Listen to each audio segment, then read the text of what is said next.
நம்ம கிரிக்கெட் பேசிக் ஷாட்ஸ் என்ன பார்க்கணும். இந்த வீடியோ லைக் லெக்சர்ல சப்ஸ்கிரைப் பண்ணிக்கோங்க.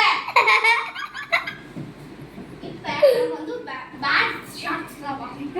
ஃபர்ஸ்ட் வந்து grip பண்ணிக்கோங்க. grip வந்து பெருசா வாங்கிட்டாங்க. நான் பெருசா வாங்கிட்டேன்.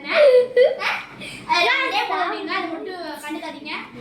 இப்போ வந்து என்ன பண்ணீங்கன்னா ஃபர்ஸ்ட் நீங்க வந்து ஒரு ஆளுக்கு 3 ஓவர்ஸ் அப்படின்னா கூட நீங்க 2 ஓவர்ஸ் 4 அந்த மாதிரி டீசென்ட்டா இருக்கு. லாஸ்ட் ஓவர்லாம் உங்களுக்கு ஆஃப் வைக்கிற மாதிரி அடிப்பாங்க. லாஸ்ட் பால்ல நீங்க என்ன பண்ணீங்கன்னா லாஸ்ட் பால் வந்து கேர்ஃபுல்லா எடுக்கணும்.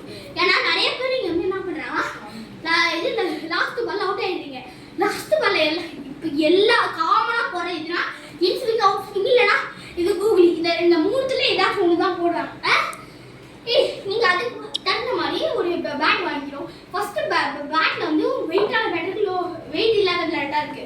இப்போ உங்களுக்கு தேட்ட மாதிரி வெயிட்லெஸ்ஸான பேட்டே எடுத்துக்கோங்க. ஏன்னா இப்போ நீங்க வெயிட்டான பேட் இருந்தா உங்களுக்கு இருக்கும். ஆனா நீங்க ஷாட் ரொம்ப இழுத்து அடிக்க முடியாது.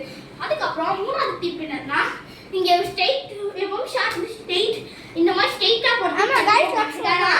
குட்டி நீங்க வந்து பெரிய கிரவுண்ட்ல விளையாடாம குட்டியா ஒரு கிரவுண்ட் விளையாடுறீங்கன்னா ஸ்ட்ரைட்டா அடிக்கிறது.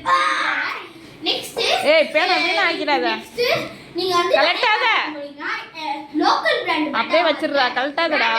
லோக்கல் பிராண்ட் வாங்காதீங்க. நீங்க நான் பிராண்ட் தான் எஃப்ஜி எம்ஆர்எஃப் இந்த மாதிரி பேட்டா வாங்க.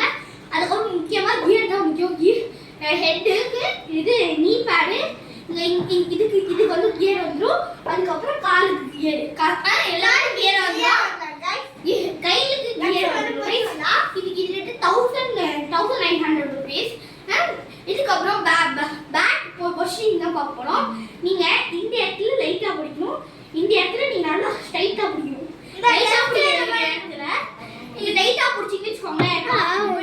இப்போ வந்து நீங்கள் வந்து ஸ்லெச்சர் அடிக்க போறீங்க. ஸ்லெச்சர் அதனால நீங்க என்ன பண்ணீங்கன்னா டர்ன் ஆகி நீங்க அடிக்கும் போது சரிப்பா டர்ன் ஆகி போதும் அதனால உங்களுக்கு ரொம்ப இது கை வலிக்குதுடா. இது அதுக்கப்புறம் இன்னொரு விஷயம் என்னன்னா, நீங்க grip வந்து வெயிட்ல grip வந்து உங்களுக்கு லோக்கலான இது கூட அதுக்கப்புறம் grip இல்லடா. இப்போ grip இல்லாத பேட்ல பால் ரொம்ப பவுன்ஸ் ஆகாது. இந்த பேட் இப்போ நீங்க வந்து ஒரு ஸ்டம்பர் பால் ஆடுறீங்களா, வெயிட் பால் நீங்க grip இருந்தா அடிக்க முடியும். கோ அதுக்கப்புறம் grip இருந்தா அடிக்க முடியும். இதுவே நான் இந்த grip கட்டி போட்டுறேன். இப்போ எனக்கு வந்து கம்ஃபர்ட்லெஸ்ஸே இல்ல. இப்போ நான் கம்ஃபர்ட்லெஸ்ஸே இல்ல. இப்போ நான் ஒரு ஷாட் அடிக்கிறேன்னா எல்லா ஃபோர்ஸ் பேட்ல வரும். அந்த பேட் வந்து கைக்கு வரும். அதனால கிரிக்கெட் விளையாடும்போது ரொம்ப சேஃபா விளையாடுங்க கைஸ். அதுக்கப்புறம் முக்கியமா சன்ஸ்கிரீன் எல்லாத்தையும் போட்டு விளையாடுங்க. Thank you so much. Bye guys. Off பண்ணலையா? இல்ல ஐயா. டி